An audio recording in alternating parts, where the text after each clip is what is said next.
فبظلم من الذين هادوا حرمنا عليهم طيبات أحلت لهم وبصدهم عن سبيل الله كثيرا وأخذهم الربا وقد نهوا عنه وأكلهم أموال الناس بالباطل وأعتدنا للكافرين منهم عذابا أليما.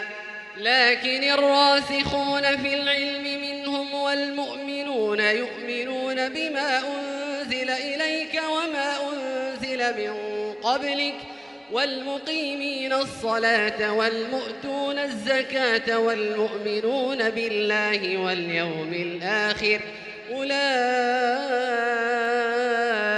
سنؤتيهم أجرا عظيما. إنا أوحينا إليك كما أوحينا إلى نوح والنبيين من بعده وأوحينا إلى إبراهيم وإسماعيل وإسحاق ويعقوب والأسباط وعيسى وأيوب ويونس وهارون وسليمان وآتينا داود زبورا ورسلا قد قصصناهم عليك من قبل ورسلا لم نقصصهم عليك وكلم الله موسى تكليما.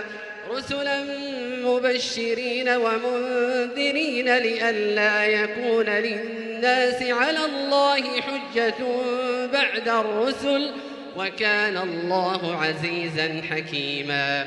لكن الله يشهد بما أنزل إليك أنزله بعلمه والملائكة يشهدون وكفى بالله شهيدا. إن الذين كفروا وصدوا عن سبيل الله قد ضلوا ضلالا بعيدا. إن الذين كفروا وظلموا لم يكن الله ليغفر لهم ولا ليهديهم طريقا إلا طريق جهنم خالدين فيها أبدا وكان ذلك على الله يسيرا. يا أيها الناس قد جاءكم الرسول بالحق من ربكم فآمنوا خيرا لكم وإن تكفروا فإن لله ما في السماوات والأرض وكان الله عليما حكيما. يا أهل الكتاب لا تغلوا في دينكم ولا تقولوا على الله إلا الحق إنما المسيح عيسى بن مريم رسول الله وكلمته ألقاها إلى مريم وروح منه فآمنوا بالله ورسله ولا تقولوا ثلاثة انتهوا خيرا لكم إنما الله إله واحد سبحانه أن يكون له ولد له ما في السماوات وما في الأرض وكفى بالله وكيلا.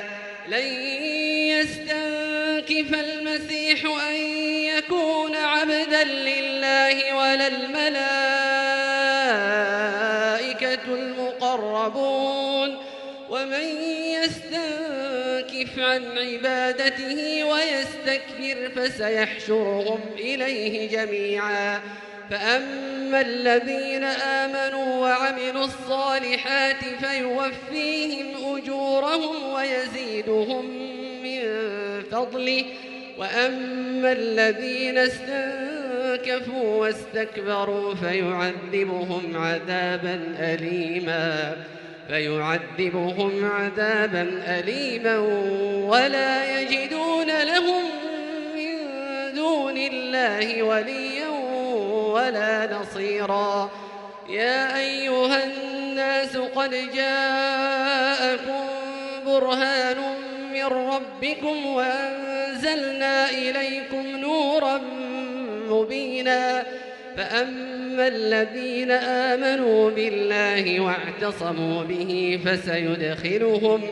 فسيدخلهم في رحمة منه وفضل ويهديهم إليه صراطا مستقيما يستفتونك قل الله يفتيكم في الكلالة إن امرؤ هلك ليس له ولد وله أخت فلها نصف ما ترك وهو يرثها إن لم يكن لها ولد فإن كانت اثنتين فلهما الثلثان مما ترك وإن كانوا إخوة رجالا ونساء فللذكر مثل حظ الأنثيين يبين الله لكم أن تضلوا والله بكل شيء عليم